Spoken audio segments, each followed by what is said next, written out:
con esta palabra. Ya encontré 4 puntos que el Señor nos marca como pueblo. Primero, que somos linaje escogido. Y el linaje tiene que ver que nosotros tenemos o venimos de una descendencia real. Nosotros no fuimos hechos por azar. Nosotros no fuimos creados por un impacto, un Big Bang que llama, por una descendencia digamos, atómica o que la Tierra evolucionó. Eso no dice la palabra. La palabra dice que nosotros fuimos creados a imagen y semejanza del Creador. Lo dice allí en el libro de Génesis, capítulo 1. Y nosotros tenemos una semejanza de un Creador que tiene un linaje especial. Y ese linaje tiene que ver con esa descendencia que Él trajo sobre la tierra, que es la familia que el Señor creó. La primera familia que el Señor hizo en la tierra tenía el linaje de Él, un linaje real, un linaje especial.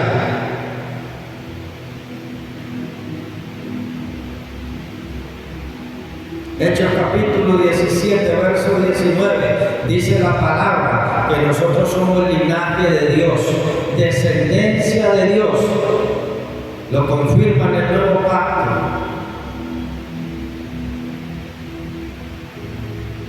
Muchas personas a nosotros nos quieren ver de una manera diferente. Y en usted y en mí está si nosotros aceptamos lo que la gente cree de nosotros. Nosotros debemos entender por revelación de la palabra lo que somos para Cristo. No lo que somos para las personas que no conocen a Cristo. Lo que somos para Cristo, porque nosotros hemos conocido que somos linaje de Él. Y el que es el linaje de Cristo, el linaje del Padre. Amén. Por eso muchas personas se equivocan con nosotros, se equivocan con la iglesia, con el pueblo del Señor, y creen que nuestro linaje no es el linaje que el Señor nos ha dado. Y a veces nosotros dudamos de ese linaje, pero el Señor dice que nosotros somos linaje escogido para Él. Y eso es impresionante, eso es muy lindo, eso es muy bueno. Que el Señor vea a su pueblo, que el Señor vea a su iglesia como el linaje de Él. Pero también habla la palabra que somos reales sacerdotes.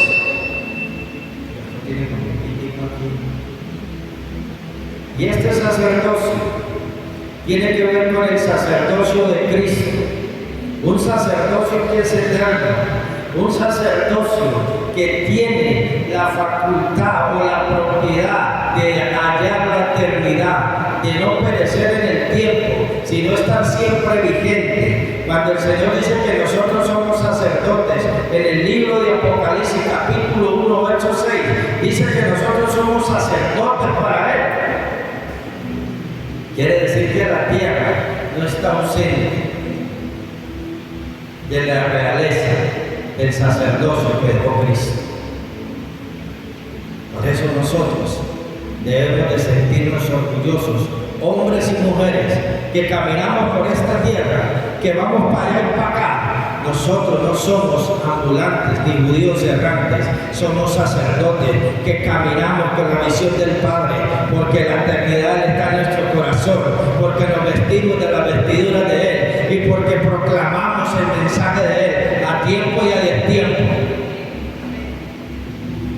Somos un pueblo de sacerdotes. Somos un pueblo que debemos estar preparados porque seremos presentados a Él como sacerdotes. No sé usted cómo quiera ser presentado, pero yo quiero tener las vestiduras limpias. Quiero tener ese real sacerdocio que me dejó Cristo. Eso que Él me mostró cuando Él vino, que fue un sacerdote en toda la extensión de la palabra, que no negoció con las obras del mal, que le dio la gloria al Padre y que prefirió morir Él en su carne para que el Espíritu del Padre se levantara en Él.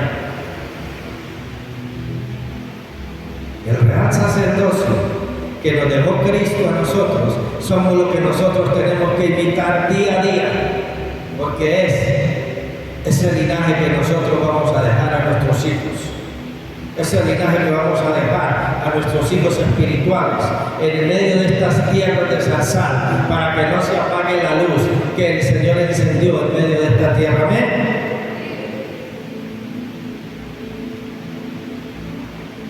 Pero habla la palabra también que somos nación santa. Y una nación tiene un gobierno. Y una nación tiene unas normas. Y una nación tiene una identidad. Nosotros tenemos un gobierno que no es el gobierno que rige en lo natural. Nosotros tenemos el gobierno del Rey de Reyes y del Señor de Señores. Nosotros tenemos la cobertura de ese Rey, porque somos la nación del Señor. Nosotros tenemos la identidad de ese Rey, porque hemos sido ya adoptados con el espíritu de adopción. No somos nosotros advenedizos, no somos extranjeros, hacemos parte de esa nación, porque el Señor nos adoptó con su espíritu de adopción cuando recibimos a Cristo. No sé, pero yo cada que veo a Dios, o cada que pienso en Él, porque no lo he visto, cada que viene a mi memoria Él, mi corazón se llena de gozo, porque me estoy acordando de mi Padre, porque me estoy acordando de mi mentor, porque me estoy acordando del que me miró como nadie a mí nunca me había mirado, el que confía y sigue confiando en mí, así yo a veces tropiece. Él tiene un gran amor por su nación. Por eso cuando pienso en Él, mi corazón se llena de regocijo. En el Salmo 139, versos 23 y 24, habla la palabra de por qué nosotros somos la nación santa del Señor.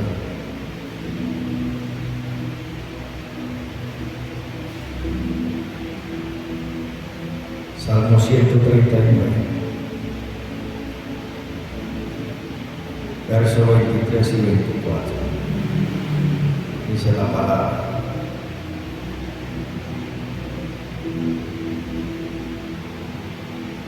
examíname, oh Dios, y conoce mi corazón. Pruébame y conoce mis pensamientos. Y ve si hay en mi camino de perversidad, y guíame en el camino eterno. Siempre nosotros no podemos salir de esta nación.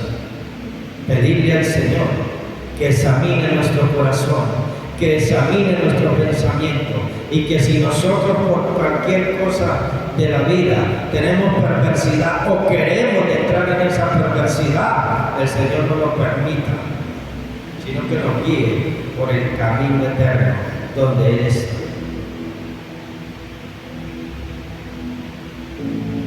Si tenemos la identidad de que somos nación para el Señor, vamos a comenzar nosotros a adquirir esa identidad que debemos de tener como pueblo del Señor.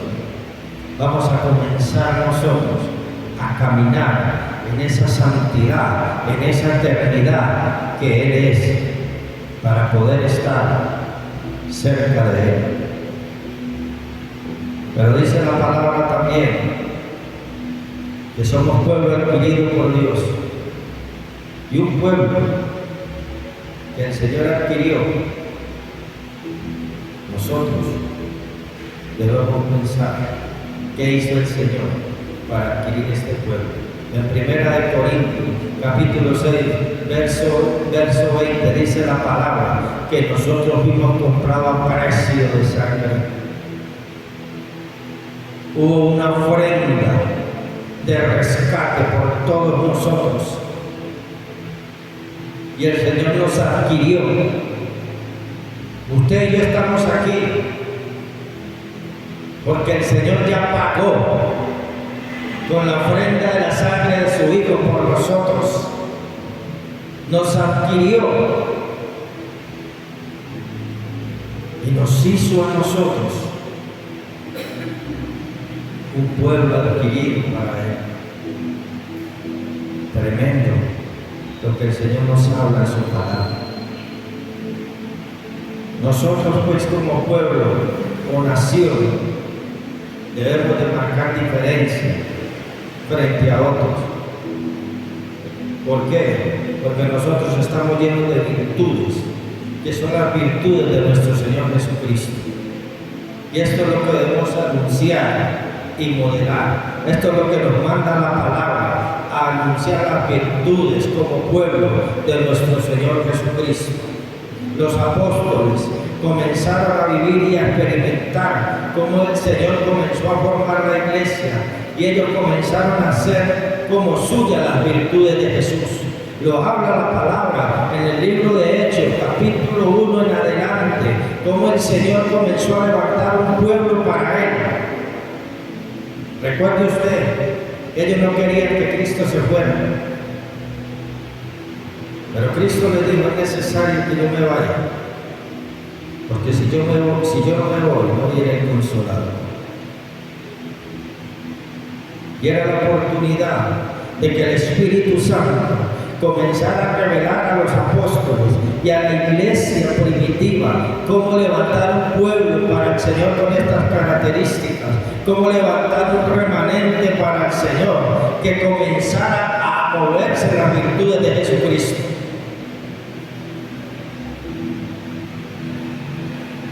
Y en Hechos capítulo 1, verso 14, dice la Escritura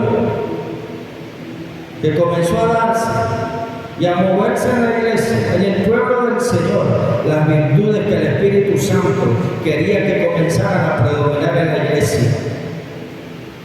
Las virtudes que el Espíritu Santo había sembrado en el corazón de la iglesia. Todos estos perseveraban unánimes en la oración y ruego con las mujeres. ¿Quiénes? El pueblo del Señor. Hombres y mujeres perseveraban al Señor con oración y ruego. No solamente las mujeres, como vemos las iglesias hoy llenas, los hombres tomaron el real sacerdocio que habían imitado de Cristo y comenzaron a llegar a la iglesia a levantar oración y ruego por el pueblo. No solamente las mujeres, los hombres imitaron a Jesucristo, llevando ellos la batuta o llevando ellos la responsabilidad del sacerdocio en medio de la casa, en medio de la iglesia. Hoy vemos pocos hombres que tienen la revelación de lo que es un verdadero sacerdote. Hoy vemos pocos hombres que no quieren servir al Señor porque no quieren renunciar a ese mal concepto que tenemos de hombre. Pero el Señor no está hablando aquí de hombres, está hablando de sacerdotes, que es lo que Él ha levantado y quiere levantar. Pero también está hablando del linaje, hombres y mujeres a la par, orando y rogando al Señor, unánimes. No hay diferencia, hay una unidad en la oración. No pueden haber dos sacerdocios, es un solo sacerdocio. Cristo unificó la iglesia. Por eso nosotros debemos apostar en la virtud de Cristo, porque esas son las que va a levantar la iglesia del Espíritu Santo. Persistir en una postura firme, todos en acuerdo hacia un mismo objetivo y propósito, hacia una sincronización perfecta. Cuando un vehículo anda todo torcido, que las llantas comienzan a jalar para allá, usted tiene que ir allá de Juan José y decirle: Juanma, sincroníceme, porque me está llevando para otro lado y yo quiero ir para allá. Cuando nosotros queremos movernos en las virtudes del Señor, tenemos que andar sincronizados, unidos, todos, hombres y mujeres, para persistir en esa postura firme.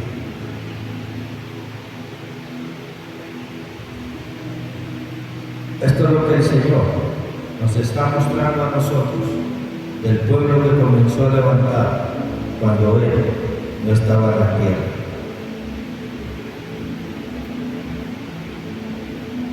¿Cómo se logran las virtudes de nuestro Señor, de nuestro Espíritu Santo en medio de la iglesia? ¿Cómo nosotros podemos anunciar las virtudes? Está en el capítulo 4 del libro de Hechos. Ahí adelante. Verso 32. Dice la palabra: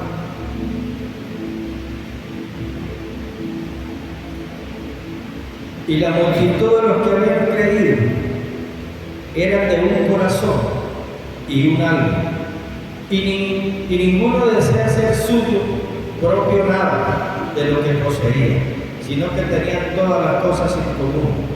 Y con gran poder los apóstoles daban testimonio de la resurrección del Señor Jesús, y abundante gracia era sobre todos ellos. Así que no había entre ellos ningún necesitado, porque todos los que poseían heredad de su casa la vendían y traían a los pies de lo vendido a los pies de los apóstoles.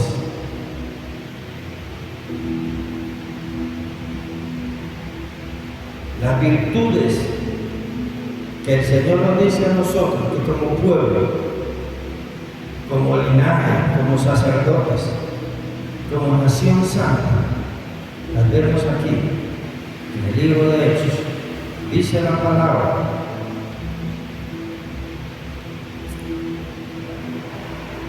que este pueblo, en el verso 32, era de un corazón y de un alma. Y esto tiene que ver con una unidad fraternal, donde tenemos la misma fe, donde tenemos la misma confianza, donde tenemos la misma comunión y compartimos el mismo ideal.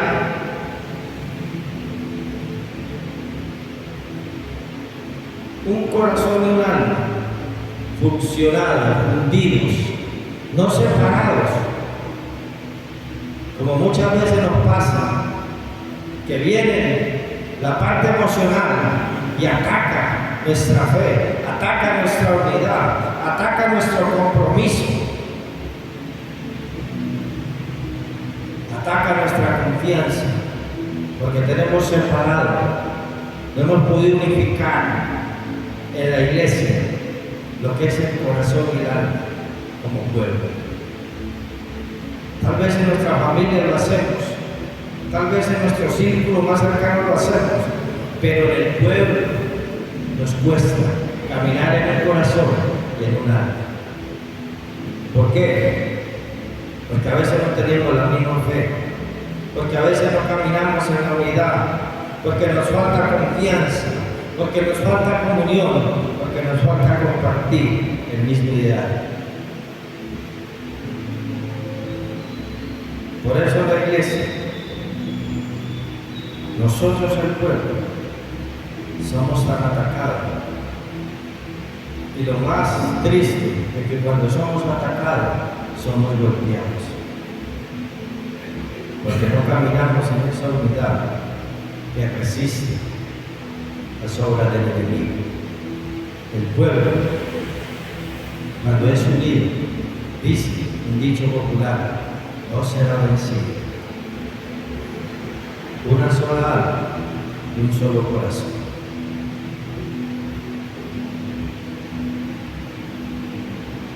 Por eso dice la palabra en 1 Corintios, capítulo 12, verso 26. Lo vamos a leer. Dice la Escritura: de manera que si un miembro padece, todos los miembros se duelen con él. Y si un miembro recibe honra, todos los miembros con él se gozan. Estamos hablando de un pueblo que cuando alguien, un hermano, tiene alguna dificultad, tiene alguna prueba, todos nosotros debiéramos caminar en esa virtud que nos enseñó Jesús y dolernos con Él. No solamente en el gozo se ven los amigos, también en los tiempos de duelo. Y a mí me ha pasado y me está pasando, y le estoy pidiendo al Señor que quiero las virtudes de Él para poder dolerme cuando una oveja se duela y también gozarme cuando una oveja se goza. No solamente en los tiempos buenos está el pueblo de Dios, debemos también estar en los tiempos que no son tan buenos. Ahí todos deberíamos de ser de un solo corazón y una sola alma. Amén. Ahí todos deberíamos demostrar la unidad, ahí todos deberíamos demostrar la confianza, ahí todos deberíamos de respaldarnos y guardarnos todos.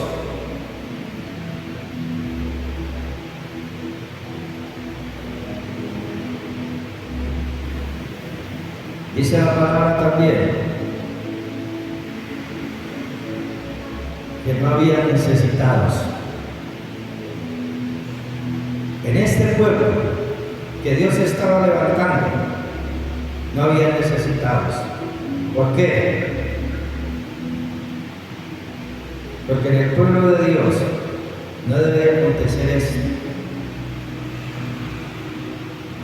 No solamente en la parte económica, sino también en la parte espiritual. Muchos ven la iglesia solamente para saciar o cubrir una necesidad económica, pero hay diversidad de necesidades que son intangibles, o sea, que no las podemos solucionar con el dinero, sino que tenemos que pedirle al Señor que nos llene de lo que Él tiene para nosotros poder cubrir las necesidades que tiene el pueblo del Señor. ¿Cuántas personas no necesitan una oración? ¿Cuántas personas no necesitan un consejo? ¿Cuántas personas no necesitan una asistencia? Y nosotros no tenemos a veces ese compromiso de suplir esa necesidad. No vayan del pastor, no vayan de la pastora. Pero nosotros podemos también suplir la necesidad de otras personas, no solamente económicas, sino necesidades emocionales, espirituales, de compañía, de apoyo. A veces en nuestra casa los hombres no ayudamos a nuestras esposas a barrer la casa, a meter la ropa a la lavadora, no ayudamos con la crianza de los hijos, le hemos delegado a las mujeres todo. O en el caso inverso, a veces las mujeres han puesto al hombre a comer arroz con huevo. Sale uno a veces con la camisa arrugadita, porque no hay, o no, todavía no tenemos esa virtud de apoyar en las necesidades al otro, de ponernos a los pies de él o de ella y ayudarle en lo que haya que hacer, sin ánimo o sin esperar que a mí me reconozcan algo, porque es una virtud que el Señor ya ha puesto en mi corazón. Y yo quiero trabajar en ella para que en el pueblo del Señor no comiencen a ver estos vacíos, para que en el pueblo del Señor no comiencen a ver estas necesidades. Si hay que ayudar a alguien económicamente, lo podemos hacer, porque no se va a acabar el pan. Porque estamos para extenderle la mano. A veces no sé yo las necesidades de los hermanos. Me llegan por los oídos a veces, el hermano está en dificultad. Y como iglesia, si podemos ayudarle, vamos y les ayudamos.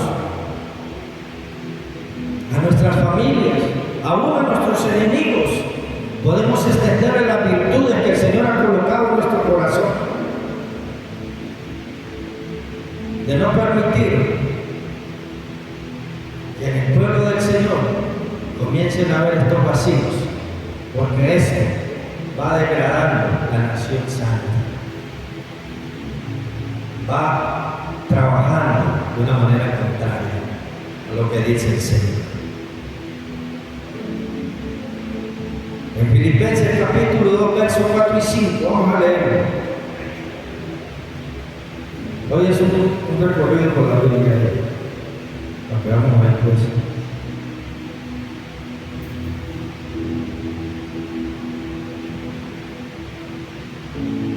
Filipenses siempre me responde porque es como no nunca apenas. Aquí lo voy a leer.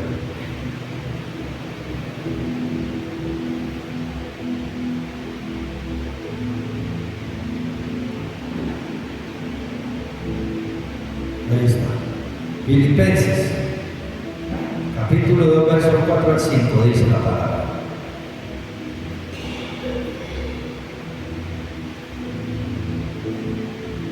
No mirando a cada uno por lo suyo propio, sino cada cual también por lo de los otros. Haya pues en vosotros este sentir que hubo también en Cristo Jesús. Nosotros no podemos movernos en el egoísmo. Nosotros no podemos tener una actitud que todo solo es para mí, satisfacer lo mío, yo y solo yo, todo lo bueno para mí, todo lo que yo estoy esperando para mí, y no estoy pensando yo en lo que hizo Cristo. No estoy pensando yo en que el Señor quiere que yo comience a compartir y a dejar esa actitud egoísta y comience a despojarme un poco de mi tiempo, de mis recursos, de mis capacidades, de los dones que Dios me ha dado y atender a los otros. Las mujeres en la iglesia son muy valiosas, pero también las mujeres debemos poder ver las mujeres comenzar a dar lo que Dios les ha dado, no solamente como Marta a estar metida sirviendo y sirviendo y sirviendo, sino a los pies de Cristo tomando la mejor parte. Hay mujeres, y con todo respeto le digo, no se me va a bajar el corazón, que no quieren estar a los pies de Cristo, pero esa es la mejor parte, porque allí desarrollamos las virtudes que Él tiene para el ministerio de las mujeres. Amén.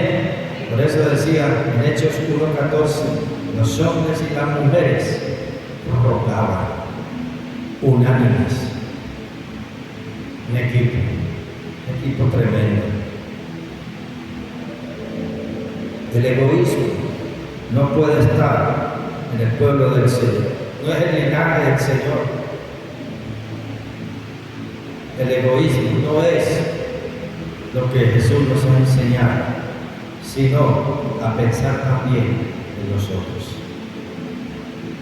a pensar también en aquellos que están afuera. Cuando nosotros logramos pensar el egoísmo, podemos decir nosotros que hemos derrotado una antivirtud. Podemos decir nosotros que hemos derrotado algo que es muy presente en esta sociedad de Colombia, pero que no debe estar presente en el pueblo del Señor.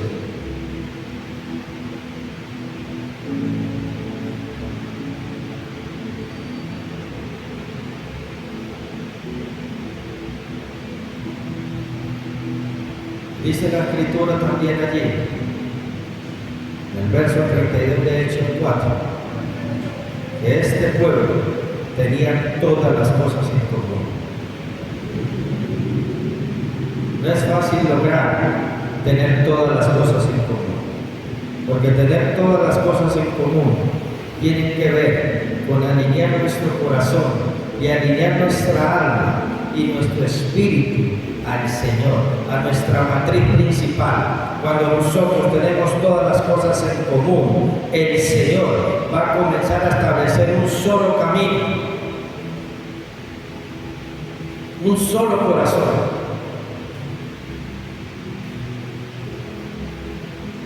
Jesús dijo en su palabra: yo soy el camino. Todas las cosas en común tienen que ir por ese camino. El pueblo de Dios tiene que pasar por ese camino. La nación del Señor tiene que pasar por ese camino. Los sacerdotes del Señor pasar por ese camino, porque ese camino es transitable para los que están en un solo corazón, en una sola alma. Todas las cosas en común. Es decir, no hay diferencias marcadas ni establecidas en medio de un hermano y del otro, porque prevalece la comunidad, prevalece la hermandad, prevalece ese espíritu fraternal en medio de todos nosotros.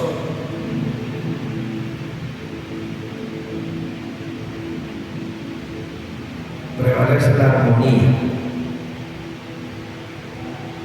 Todas estas cosas las trajo el Señor a la iglesia primitiva, porque era un pueblo el cual tenía unas características diferentes.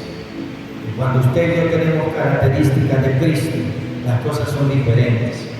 Cuando usted y yo tenemos características de nación, o sea, de pueblo, de la nación, de Colombia, las cosas no son diferentes. Las cosas siguen siendo iguales. Por eso el Señor dice que nos separó, nos apartó para Él. ¿Cuánto nos vamos a dejar apartar? ¿Cuántos todavía estamos luchando y no dejarnos apartar? ¿Cuántos todavía dicen, no, yo no quiero esa relación de Cristo? Yo soy colombiano, como dicen, yo soy apostólico, romano y yo no sé qué más. Nosotros somos nación santa, pueblo adquirido por Dios, apartado de reales sacerdotes.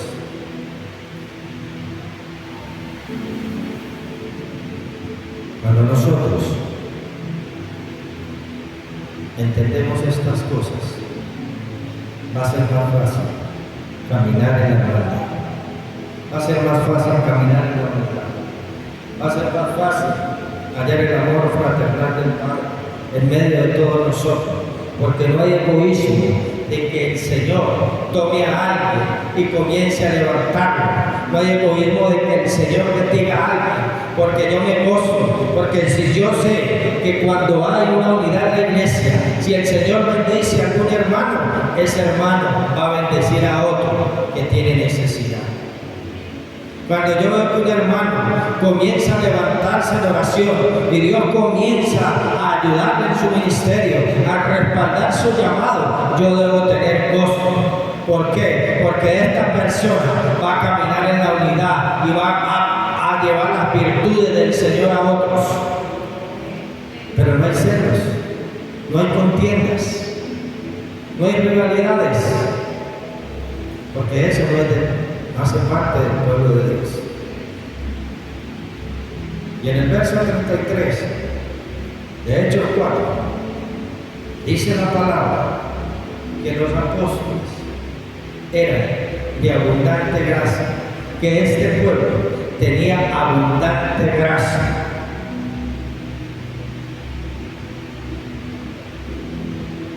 ¿Cuántos quieren caminar en la gracia del Señor? ¿Usted quiere la gracia del Señor? Amén.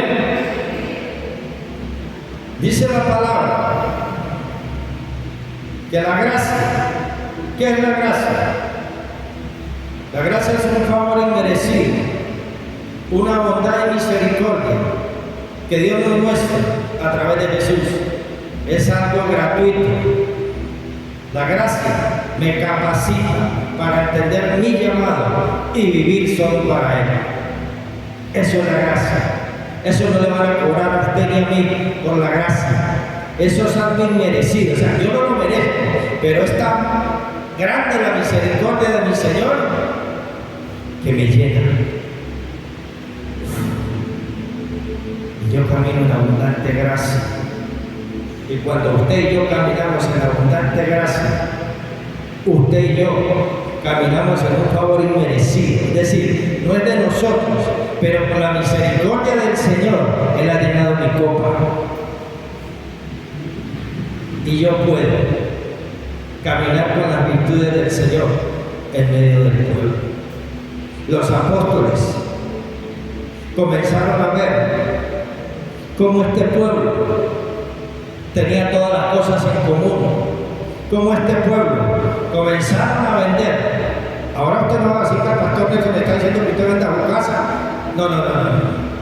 Esta iglesia que arrancó después de que Cristo subió a los cielos, andaba en una gracia poderosa, porque nadie decía ser suyo lo que tenía,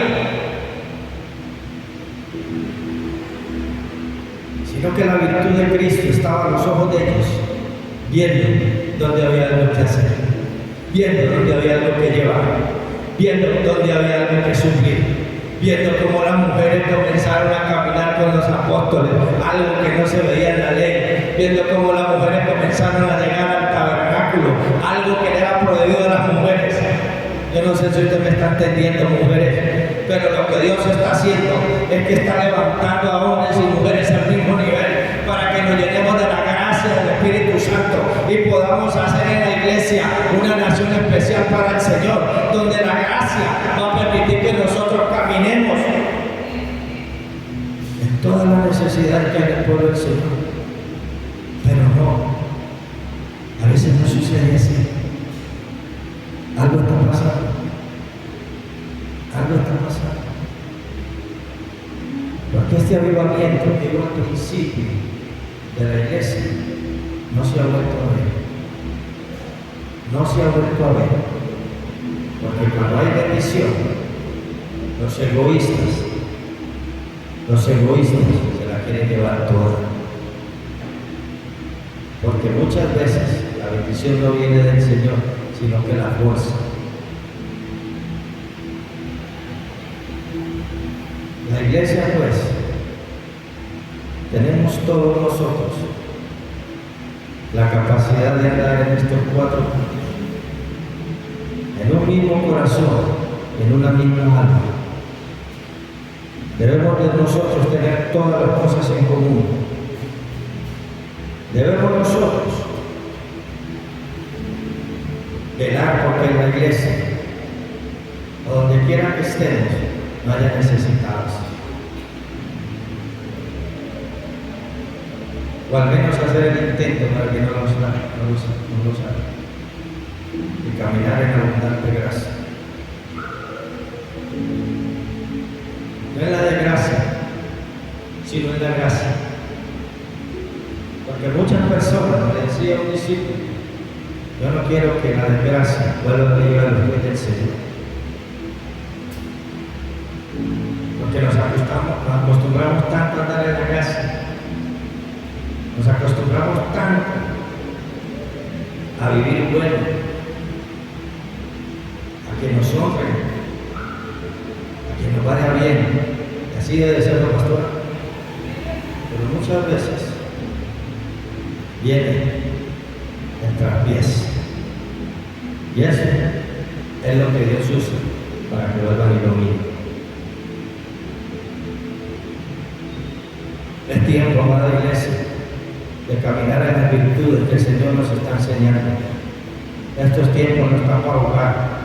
Estos tiempos están para estar firmes. Y yo no le quiero meter miedo, porque no está bien meterle miedo a nadie. Yo lo que le quiero hablar es de la oportunidad que el Señor nos está dando a nosotros de levantar al pueblo para Él, con todas las virtudes que nuestro Señor Jesús nos enseñó. Yo lo que estoy hablando es de ser verdaderos sacerdotes. Yo lo que estoy hablando a ustedes de tener ese linaje que nosotros no vamos a negociar. Muchas veces a uno le dicen, usted viene a decir porque usted es de tal persona, yo rompo por eso en el nombre de Jesús. ¿Sabe por qué? Porque toda maldición generacional, el Señor me ha dicho a mí que la ha roto cuando yo llegué a los pies de Él. Una vez le preguntaron a Cristo,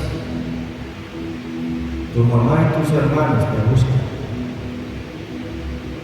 Le digo, mi mamá y mis hermanos son los que hacen la voluntad de mi Padre. ¿Cuál era el linaje de Cristo? ¿Cuál era el linaje del Rey? ¿Cuál era el linaje que el Señor nos está dando a nosotros todos los días? Cuando usted le diga, usted tiene esto de su abuela, usted saque la espada y rompa esa cadena en el nombre de Jesús. Cuando usted le diga, usted se parece a este, rompa en el nombre de Jesús. Porque dice la palabra que nosotros nos parecemos a Cristo, que somos linaje de Cristo, de Dios. Y no vamos a negar nuestra familia, ni vamos a negar nuestro apellido, pero hay cosas que no nos sirven a nosotros para caminar y anunciar las virtudes de nuestro Señor.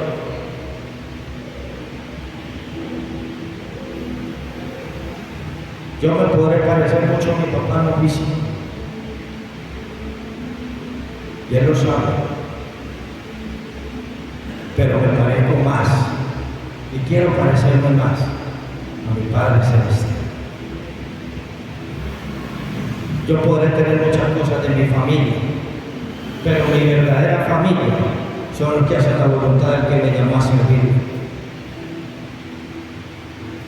Por eso muchos se extrañan en nosotros, porque somos así.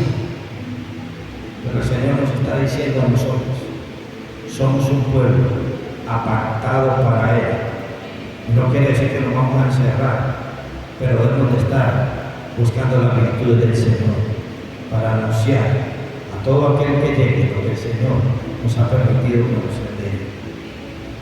Así que yo le animo, mi hermano, mi hermana, hombres y mujeres, oraban unánimes por un mismo objetivo y rogaban al Señor. Hombres, vamos a levantarnos.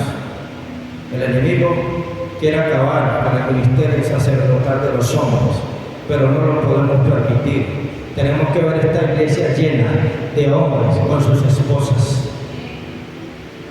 dando la pelea por sus hijos, dando la pelea por sus finanzas, dando la pelea por lo que Dios tiene para ellos, no peleando en vano, sino como decía el apóstol Pablo, yo no le tiro al aire, yo le tiro donde está el bulto, porque cuando yo le pego al enemigo tiene que retroceder y soltar, porque el Señor ha dicho que es para mí, para mi familia.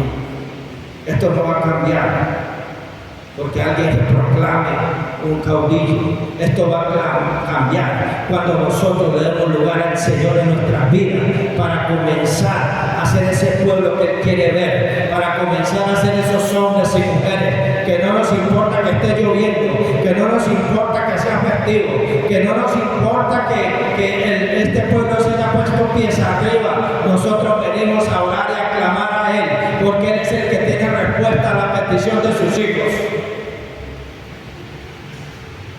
Así que le pido el favor al pastor Iván que apague las luces porque vamos a orar.